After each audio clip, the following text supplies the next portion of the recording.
Hello everyone, welcome to another video. My name is David and today we're talking about XDC. And in regards to 2023, why this is a time to be buying cryptocurrency, any crypto, not financial advice.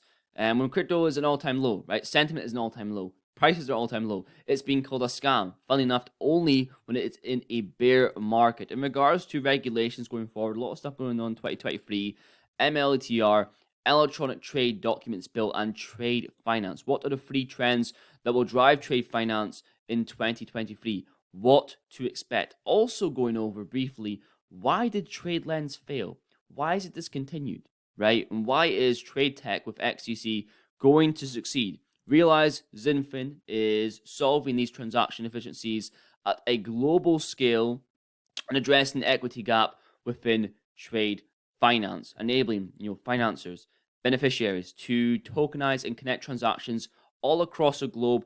That is what we are dealing with today. A lot of value. Stay around to the end of the video. And without further ado, here we go. Okay, so firstly, let's look at what the problem is and what is the solution, how XDC is involved with the situation right now, right? Going into 2023 as global trade will slow as recession looms for 2023. So let me read some here, little parts. So, global corporate risk, the confluence of slower growth, higher inflation, wage bills, interest rates have increased corporate risks, mainly in construction, transportation, telecom, machinery and equipment, retail, household equipment, electronics, automotive, and textiles sectors. Yes, it's true. Global trade is hugely affected by inflation, trade volumes increasing, and commodity hike rates. On one hand, is bad for trade finance firms. On the other hand, is really bad for small and medium enterprises, right? Increasing the commodity and trade finance prices. Let's think back to what the trade finance gap is. It is lack of funding to these small, medium enterprises. What is the solution? It's by increasing liquidity and the tokenization of assets. So the trade finance gap is only getting bigger by the day. This pushes me towards 2023 in terms of crypto regulation, what that'll do in place for XDC. Now, we talked about the electronic trade documents bill so much on the channel, so I want to pivot towards the bill of lading, paper and electronic. Just in terms of digitalization of Commonwealth trade, boosting by $1.2 trillion. This is something to definitely talk about here, even though it seems pretty boring. So we can see further down below. So current endeavors. So the bill of lading in paper form in 99% of cases contributes to inefficiencies and frauds. 99% of cases. We can also see here that an estimated 16 million original bills of lading issued by ocean carriers in 2020, and more than 99% of these were in paper form. This is the situation we are with right now. We're talking about 99% in paper form versus 1% that are electronic. And so in conclusion, going forward to electronic digitalization mid-2023 in terms of the UK. Also, France set to become one of the major economies in paperless trade, pushing forward to digitalization. Now, also we can see here the trade finance market, total addressable market. So we can see 2022, $46 billion, and 2032 projected market value, $68 billion. And we know the trade finance gap is in the trillions of dollars. We can see here the key companies profiled: HSBC, Commerce Bank, ANZ Bank, Santander, a lot of recognized ones on the TFD initiative members. We can see here in terms of banks, we can see Commonwealth Bank, Standard Bank, the Deutsche Bank, ANZ, HSBC, Lloyds Bank, everything involved, and XDC obviously being a technology provider. We've went in so much detail of the TFD initiative before, right? An example for the ITFA working on tokenization, for the DNI initiative,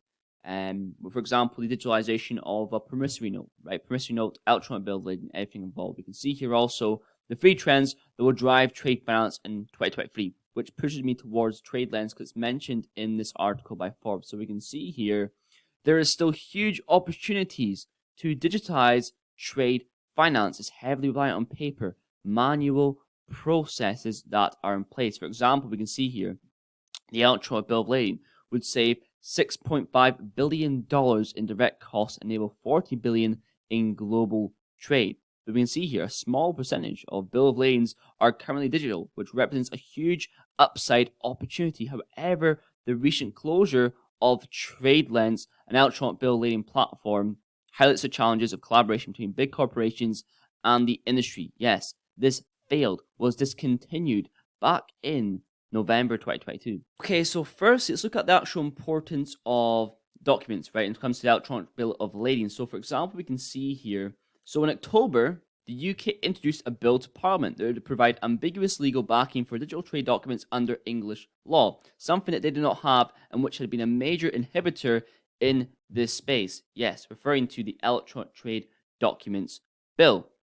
Now, what's the difference between TradeLens and TradeTech? Well, TradeTech is built on XDC, therefore making it open, making it interoperable, something that TradeLens wasn't, being a private DLT solution. And there was a lot of issues in place, especially when it comes to scalability, right? So we can see in terms of the degree of difficulty, 3.3 is legal challenges, 2.8 is lack of standards, 2.9 is other, 2.8 lack of standards, and 2.6 governing issues, and 1.9 technical challenges, right? There was a problem in place, and hopefully TradeTech of XDC are not going to be discontinued like they were. Lastly, a little video here by Trade Finance Global, ITFA chairman, listed in before TFA initiative, Sean Edwards, regarding the trade finance gap heading towards 2023, the importance of digitalization going forward. That's pretty much it for today's video. Now, to emphasize 2023,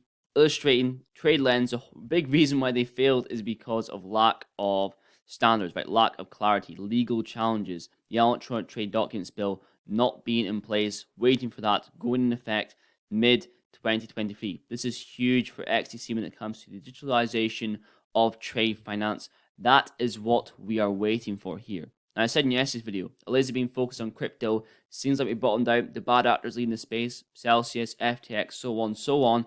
But the rest of the world says otherwise. So we could see some lower prices, which gives you a chance to 2, 3x, or 4x your bag, or just add on a little bit to your existing portfolio, whether that be XDC or whatever it is, according to the cheat sheet here by XX _1133 _1221 _11. Now, this actual portfolio, let me know down below, before you click on this video, what ones do you hold, or what ones do you not hold? I do not hold IOTA, I don't hold Solo, I don't hold Corium, I don't hold Energy Web, and I hold a little bit of Algo, but not even mentionable, so I probably say I wouldn't hold that either. I hold the rest of these cryptocurrencies evolved, but I'm thinking about stopping it down even more, trying to minimize my portfolio in these sort of times. But to me, it's a final video. Thank you very much for watching. Please leave a like down below, and I will see you guys in the next one. Trade finance as an asset class, or the development of trade finance as an asset class, either in terms of increasing liquidity available to these pools of trade finance from